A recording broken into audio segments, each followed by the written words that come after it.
noite para todo mundo. Hoje são 2 livros.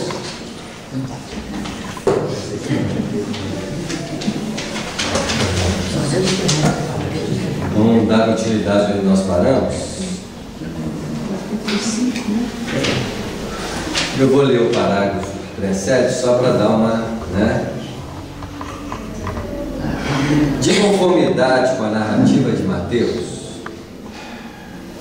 As recomendações iniciais do Messias aclaravam as normas de ação que os discípulos deveriam seguir para as realizações que lhes competiam concretizar. Amados, entrou Jesus a dizer-lhe com mansidão extrema: não tomeis o caminho largo por onde passa toda a gente, levadas pelos interesses fáceis e inferiores. Buscai a estrada escabrosa e estreita do sacrifício pelo bem de todos. Nós tínhamos parado aqui, O que é interessante, que a nossa mente, quando não tem consciência clara do que deve fazer, precisa da orientação do outro. O estágio evolutivo que nós precisamos entrar, que é no campo da regeneração, uma das características do espírito é aprender por si mesmo o que deve fazer. Nós começamos a perder um pouco dessa dependência orientadora que vem de fora. E isso não era diferente dos apóstolos, dos discípulos nascentes ali. Porque era, enquanto eu precisar de norte do que está fora, é porque eu não tenho consciência real da vida. Quando nós temos consciência real da vida, eu não preciso de orientação que vem fora. Mas, como ainda não temos, por enquanto nós vamos assimilando essa capacidade. Nós precisamos compreender que há uma necessidade de nós, cada vez mais, diminuirmos a necessidade orientadora que vem de fora, para que nós desenvolvamos uma consciência clara do que precisamos fazer.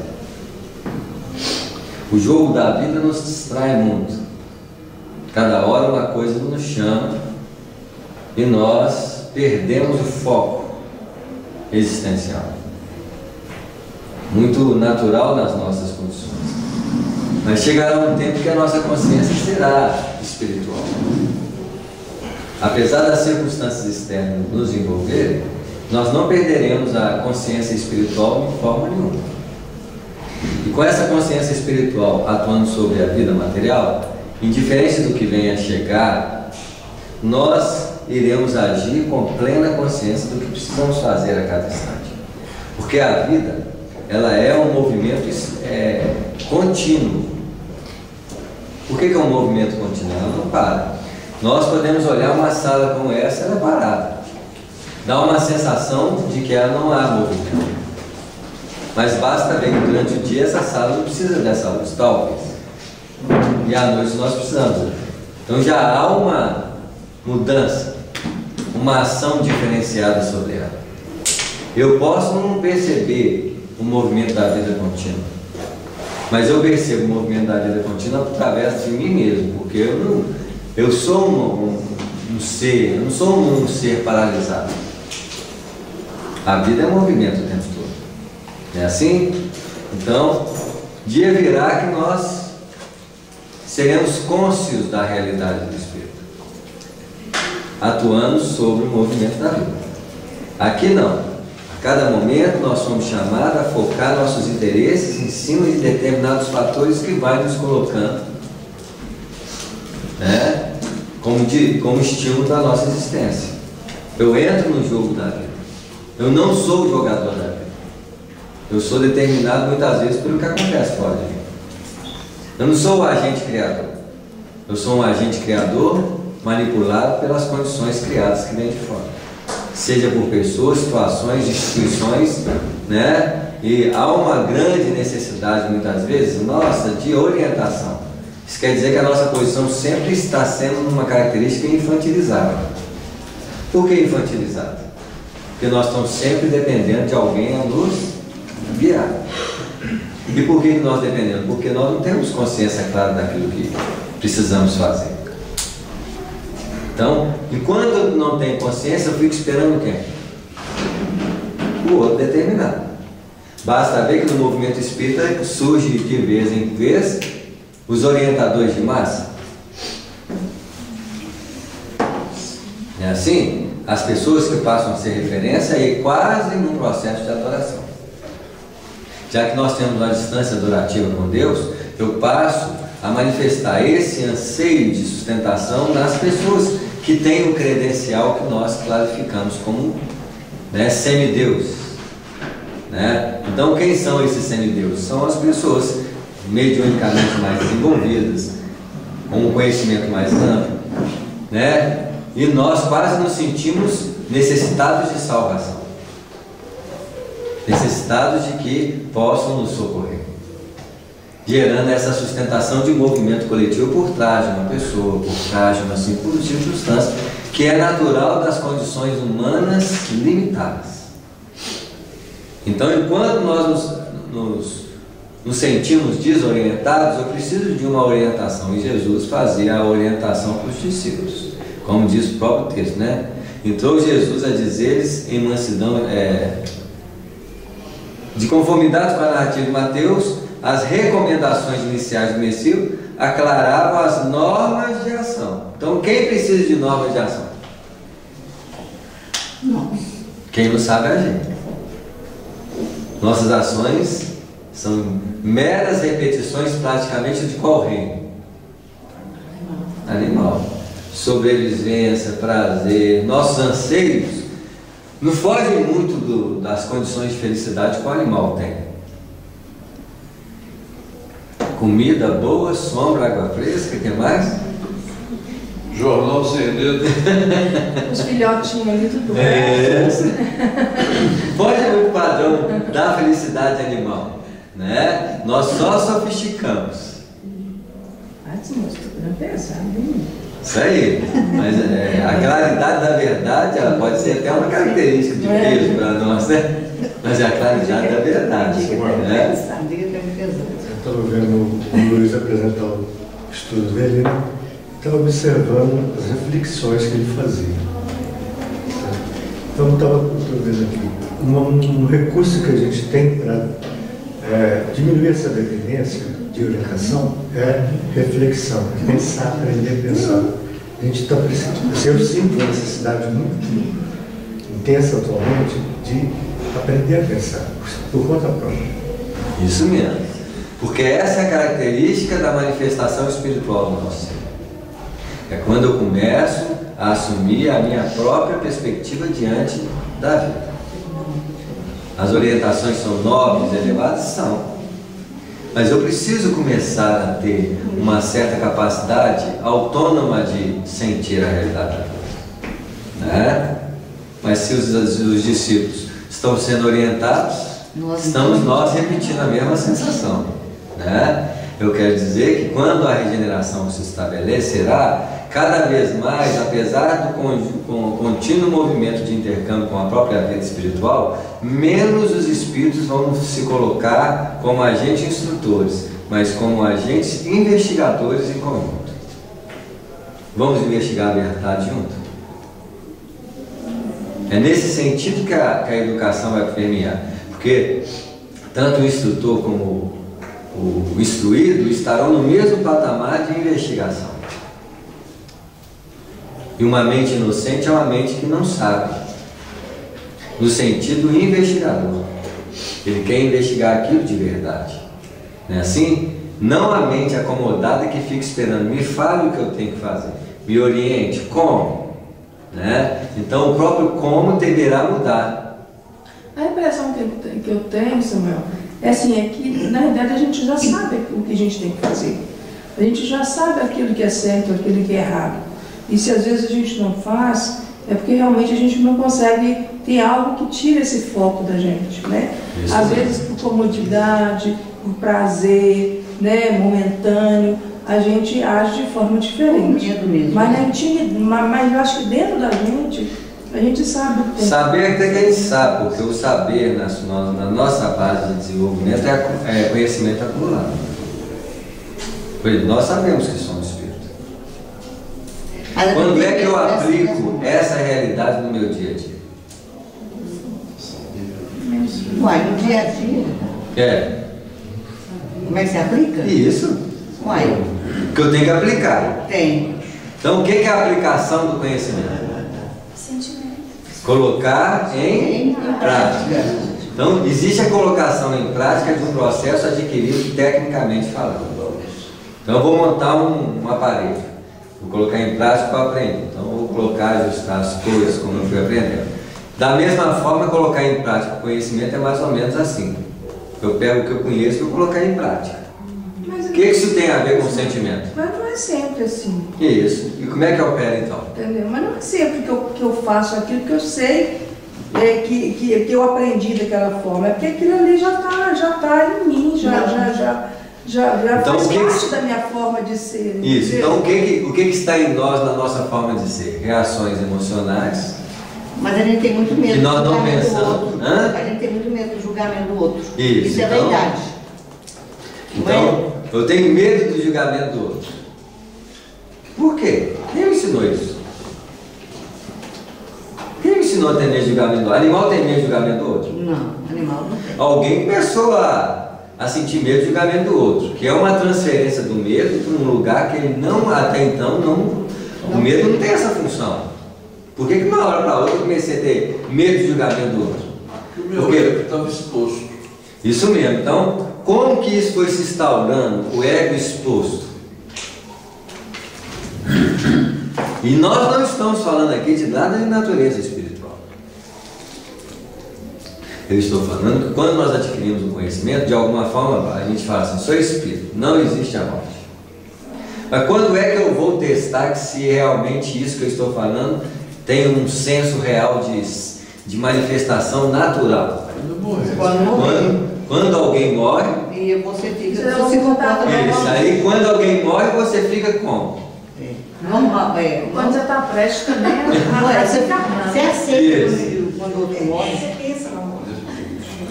Você não vê o camarada morto. Tem que ver quem que é, ué. Como que a coisa funciona, porque ali vai testar o que eu sou em decorrência do que eu sei, não é assim? E muitas vezes a pessoa fala assim, nossa, quanto tempo em doutrina espírita e parece que eu não sei nada. Saber você sabe. O que faltou? Sentir. Isso. O desafio é o sentir. E o sentir não decorre do saber, apesar de desenvolver após isso.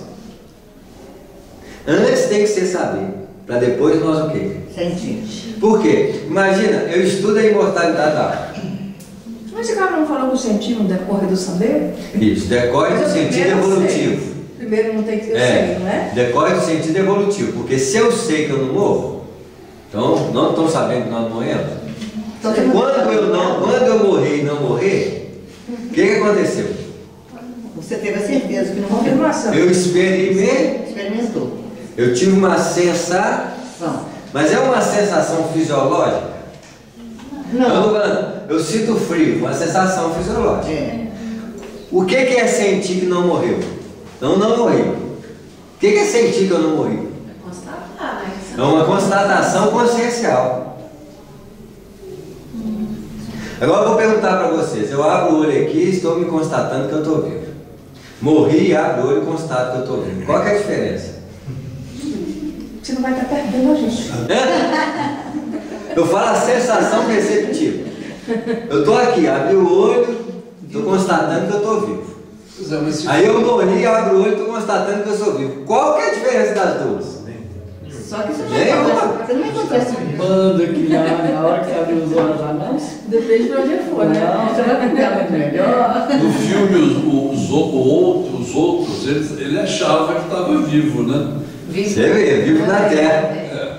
E estava vivo porque é tão igual. Exatamente. Então, olha só, a realidade espiritual não altera no corpo físico ou fora dele. Verdade. Então, isso quer dizer, o que é espírito em mim aqui é espírito lá. Se não há alteração, isso quer dizer que eu continuo sendo espírito aqui mesmo. Só que eu não sei o que é ser espírito. Quando alguém diz você é espírito, eu fico tentando articular uma existência espiritual diferenciada dessa existência. Tá claro? E se eu disser que essa existência é a existência espiritual? Mas que existência? Eu estou falando de que nível de existência? A existência consciencial, perceptiva. Porque desde que nós nascemos eu abro o olho observando sobre uma janela. Não é assim?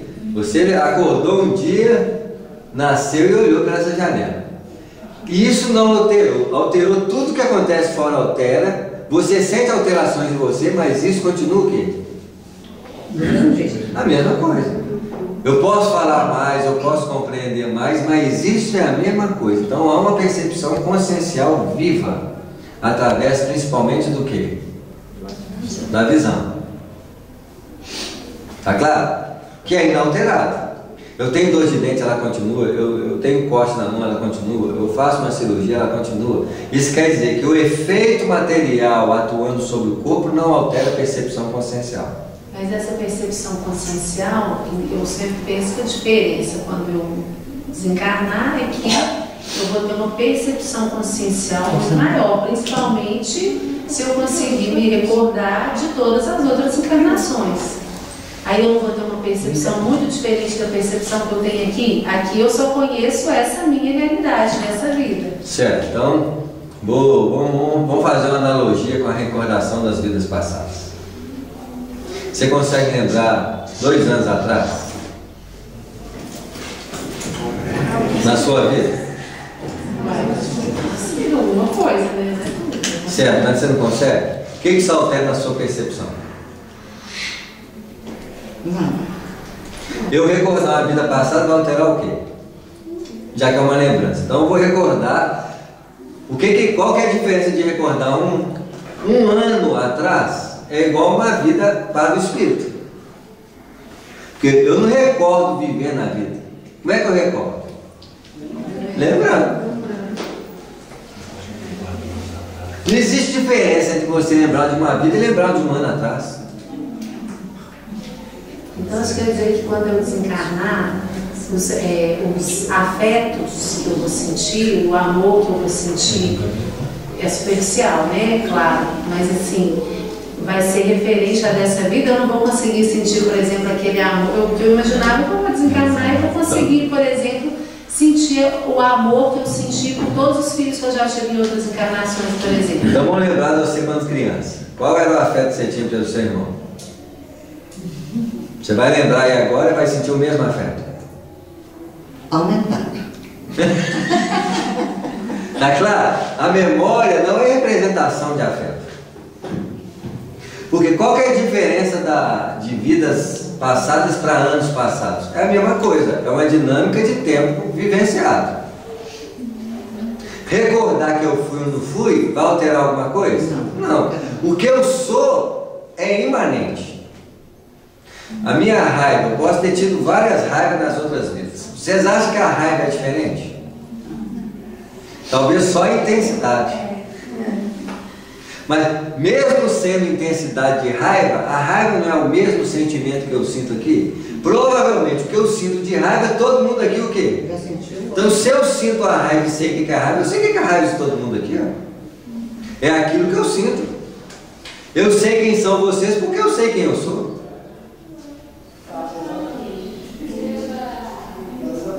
Eu posso ter uma compreensão maior das coisas. Nós estudamos a doutrina espírita e temos uma compreensão maior do entendimento que ela nos proporcionou até agora. Que é uma compreensão, a gente fala até com muita sabedoria, né? Assim, e isso fez a gente mudar alguns comportamentos na vida? Fez. Porque muitos dos nossos comportamentos são frutos do aprendizado. Da mesma forma que eu aprendo uma coisa que não é certa aqui, eu aprendo uma coisa que é certa aqui e continuo comportando com base no conhecimento. Agora, os espíritos dizem, você é espírito, eu sei que eu sou espírito. Mas o que significa perceptivamente, praticamente, realmente?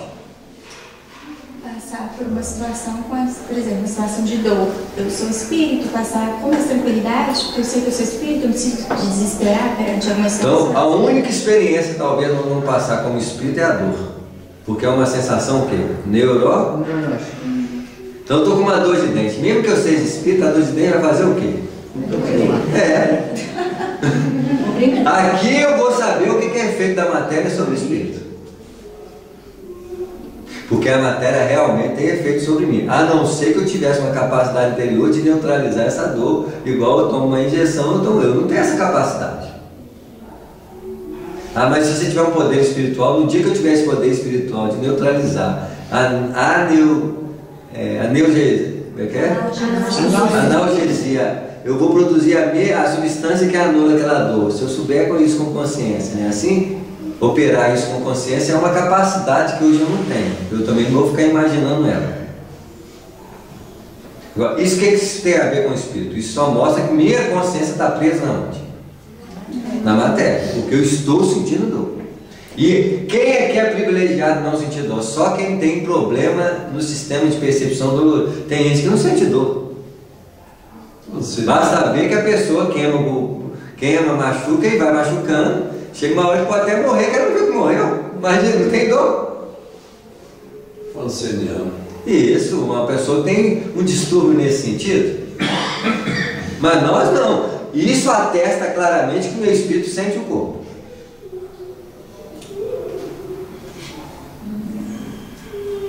Você está falando essa questão da gente lembrar das vidas passadas. Tem espíritos que quando desencarnam, não é permitido que ele se lembre de uma encarnação anterior, porque senão vai causar muita dor e pode agravar o quadro dele. Então, mas ele vai lembrar o quê? Uma experiência muito ruim, por exemplo, que vai causar muita dor. E o que vai sobrepor-se na experiência dele? Emoção. Então, o que faz a gente sofrer são emoções. Mesmo a experiência passada é igualzinha às experiências recentes. Para me causar dor, eu tenho que ter o quê? Emoção. Já viu que tudo que é emocional nós lembramos com mais facilidade? Se ela é de 1000 anos atrás, quando ela vier sobrecarregada de emoção, eu vou saber o que é. Tá claro? Então imagina eu morri na vida passada, assassinado, eu fiquei muito emocionado com isso. Aí eu recordo que eu morri na vida passada, mas eu estou nessa. Eu estou assim, olha, eu estou preservando a emoção de apego à vida se eu estou na outra. Olha a ilógica da coisa. Olha a absurdidade. É uma absurdidade, mas eu estou sentindo a emoção passar por mim. Então, em relação à emoção, para a gente libertar dela, eu tenho que olhar para a emoção e não para o objeto que a estimula. Seja a memória, seja uma pessoa ou situação. Porque a emoção é uma chuva de energia passando sobre nós, que tem uma sensação neurológica, mas que também o quê? Se dissipa. Os nossos problemas é o valor que eu dou à interpretação dos fatos emocionais que acontecem conosco. Mataram minha filha, estruparam a minha filha, e ela não morreu. Ah, mas ela foi estrupada. Vai depender da forma que ela lidou com o processo marcado emocionalmente nela. Porque o estupro não é um ato sexual? Que ela tem uma sensação o quê? Nesse ato sexual? De dor. Contrária. Isso faz a dor. Tudo que é contrário, tudo que atua sobre nós uma resistência, gera dor. Até alguém nos matando, não quero morrer. Talvez essa sensação, eu não quero, essa contrariedade é que vai ser o problema. Ah, doeu. É uma dor. Eu vou sentir a dor, vou fazer uma coisa. Imagina uma dor, o cara tirou meu coração. Eu senti uns 3 segundos, 4 segundos de dor. Uma hora vai acontecer o quê? Passou. Provavelmente o corpo vai cair e você está lá. Aí você pode morri. E o que significa isso? Morri. Aí pode ser um dor de emoção. Meu filho, meu. Aí você fica o quê? Desesperado. Às vezes fala assim, nossa, nós estamos com alguém perturbado depois da morte. Mas nem sempre a dor passa, né? Por se eu alimentar o efeito do impacto que aquilo causou como impressão para mim. Uma coisa que aconteceu conosco, que passou sem ter impressão depois, onde que elas estão? Passado. Se eu lembrar. Se eu não lembrar, significou o quê? Nada. Samuel, então eu cresço apenas quando eu supero a emoção. Eu passo a ter um domínio melhor sobre a vida quando a emoção vem e não deixa me impactar como algo extraordinário. Porque a emoção é a interpretação de um fato dentro das circunstâncias que ele gera. Não é uma interpretação? Interpretação de que nível? Consciente? Não necessariamente. Então de que nível? Inconsciente. Inconsciente é energético. Então é uma energia que fez o quê? Que eu posso imprimir como personalidade e reagir e alimentar a ideia e criar uma história em cima dela. Ou isso não acontece com vocês? Acontece. Então eu sou sujeito às forças que atuam sobre mim. Eu dou um valor à sensação diante dos fatos. Está claro isso? Claro, isso. Como se libertar disso? Eu dizer. Então, eu estou num lugar, faço uma coisa com o meu corpo, estou com medo da impressão que isso vai causar nos outros. Isso é o quê? Estrutura reativa emocional, porque ela tem um fundo emocional. E você tem um centro voltado para você, você fez uma coisa com você, alguém olha para você e fala assim, tá vendo, já está me olhando, já está achando estranho. Isso é uma interpretação baseada no olhar que a pessoa pode estar achando estranho, mas e daí? Então imagina que eu faço uma coisa e falo assim, eu não estou nem aí, mas eu não estou nem aí, não é pensando não é articulando uma ideia não, a pessoa olha e você é como se não afetasse sobre aquilo que o outro está ou não está pensando. É como se mesmo se a emoção começa ali, você fala assim, mas daí? Aquilo não tem impressão sobre você. Qual que é o sofrimento? Nenhum. Então, o efeito de sentir alguma coisa é a estruturação de um ser que não existe, ou o nosso ego. O Santo Agostinho dizia, nem suas críticas me fazem pior, nem seus elogios me fazem melhor. Você vê, nós os dois fazem. Porque tá bem, O elogio faz o que com a gente? O ego incha. Isso, então eu estou distorcendo a realidade, porque eu tive uma sensação existencial que me faz achar que eu sou aquilo.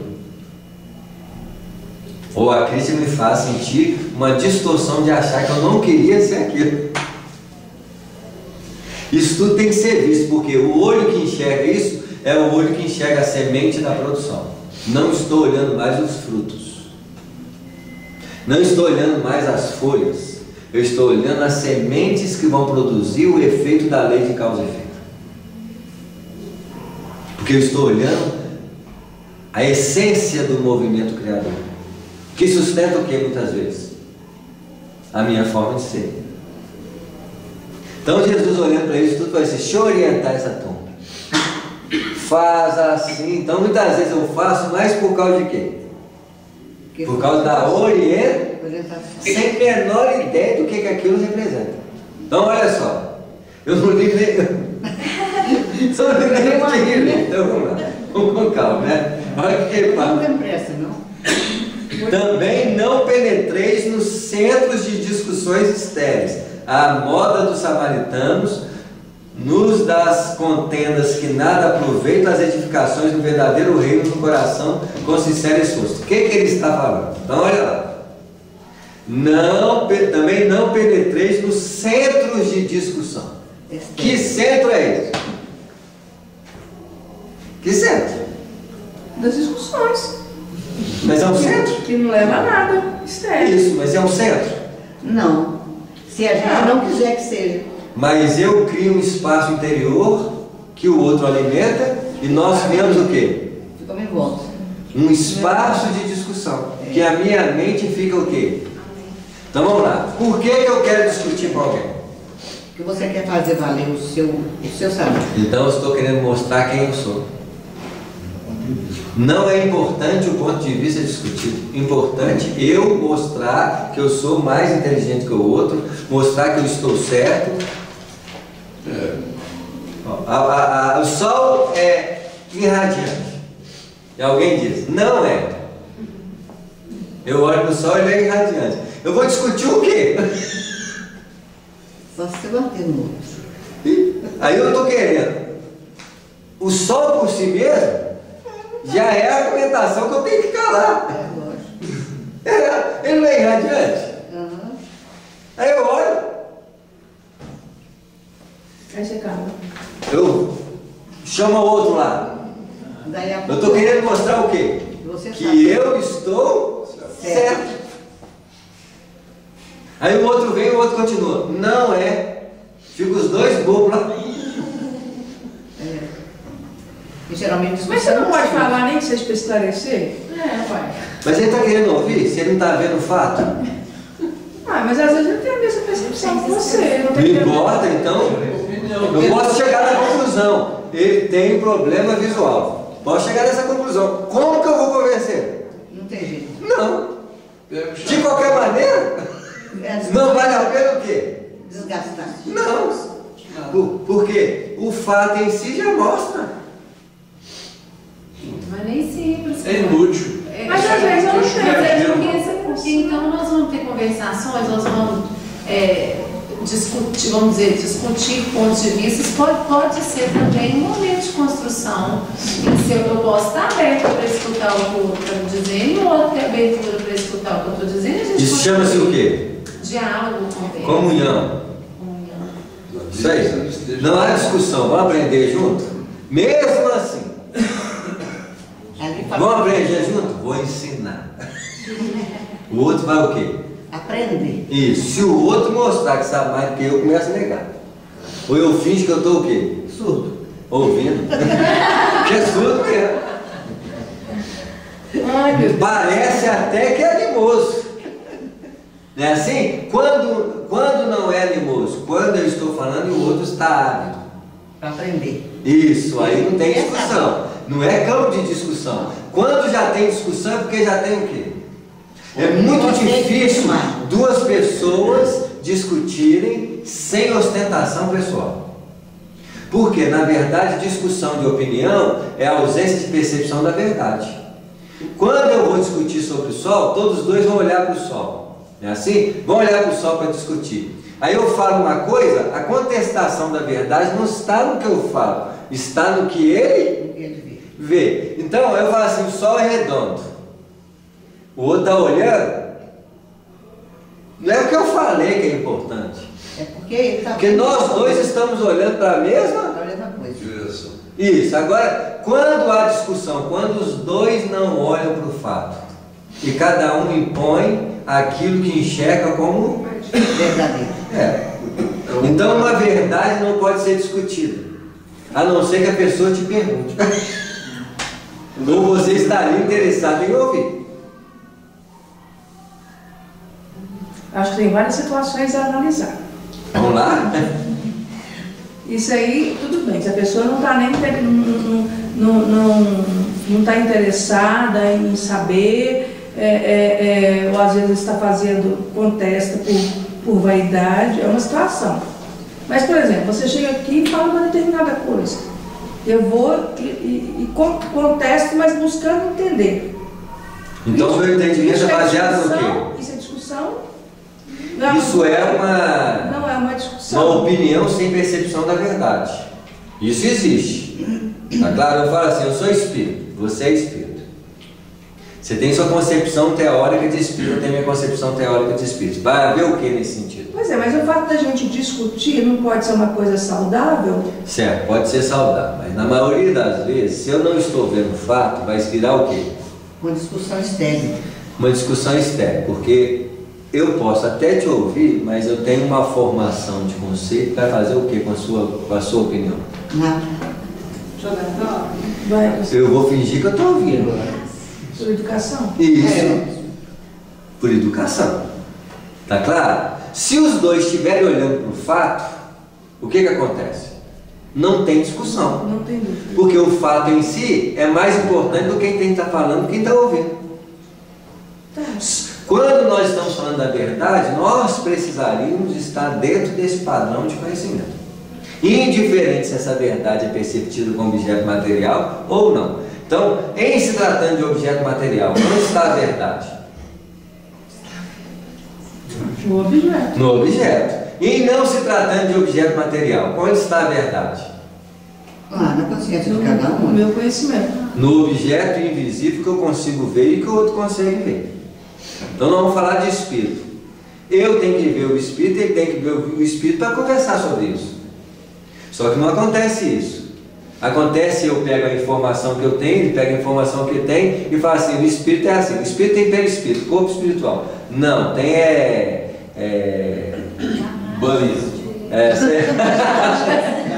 sei lá que qual que o nome, é assim? Não é isso. Mas não é a mesma coisa? Não, o seu está errado.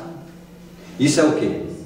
Isso é verdade. Defesa de ideia. Isso mesmo, vaidade pura. Porque o meu nome, Deus é Alá ou Jeová. Mas nem sempre é verdade. Sabe? Isso, então Deus é Alá ou Jeová. Quando um discute que Deus chama Alá e o outro chama Jeová, nenhum dos dois está olhando para Deus, está olhando o quê? Para eles mesmos. Para um conceito fixo que recebeu e defendendo sua ideia. Que verdade que é essa? Por isso a discussão é externa. Isso, porque não tem fundamento nenhum sem olhar para a verdade. Vira um conceito de defesa pessoal, porque alguém me ensinou de um jeito, o outro ensinou desse jeito. Quem está certo? Meu guru é melhor do que o seu. Então, se eu levar isso aí, por exemplo, uma passagem bíblica, duas pessoas, cada uma de religião, querendo discutir aquilo ali. Então, na verdade, eu tenho que olhar para o objeto da discussão, que é onde Jesus falou. Aí cada um pode, na verdade, ter a sua própria interpretação, desde que aquilo dentro dele esteja bem assentado. Isso mesmo, esteja bem assentado. Mas em nós, vamos lá de novo para o Espírito. Nós temos uma percepção do Espírito ou um conceito de Espírito? Conceito. Isso. Quando eu tenho conceito, eu defendo ideias. Porque eu não sou capaz de ver o objeto do conceito. Então eu defendo ideia. Tá claro? Então, só há discussão porque eu não vejo a verdade na sua natureza real. Porque eu vou ter sempre conceito. E conceito briga com conceito. Porque as brigas entre ciência e religião, entre religiões, não são baseadas no fato, são baseadas em quê? Isso. Meu Deus é melhor do que o seu. Quem não tem dois deuses? A descrição que o Antigo Testamento diz, o Bhagavad Gita não diz. Então, meu Deus, o Bhagavad Gita é melhor do que o seu. Então, nós estamos defendendo o quê? Puro conceito. Está claro isso? Então, olha o que Jesus está dizendo aqui, gente. Olha só. Eu não sei nem se os apóstolos entenderam. Está claro só? Entenderam, claro que entenderam.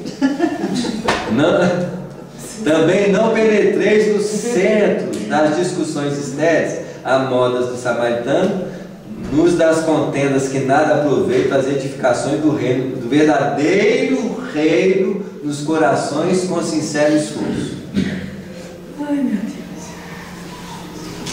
E nós vamos ter que parar aqui, porque nosso tempo esgotou. Como assim, Samuel? É mesmo? Pro bora,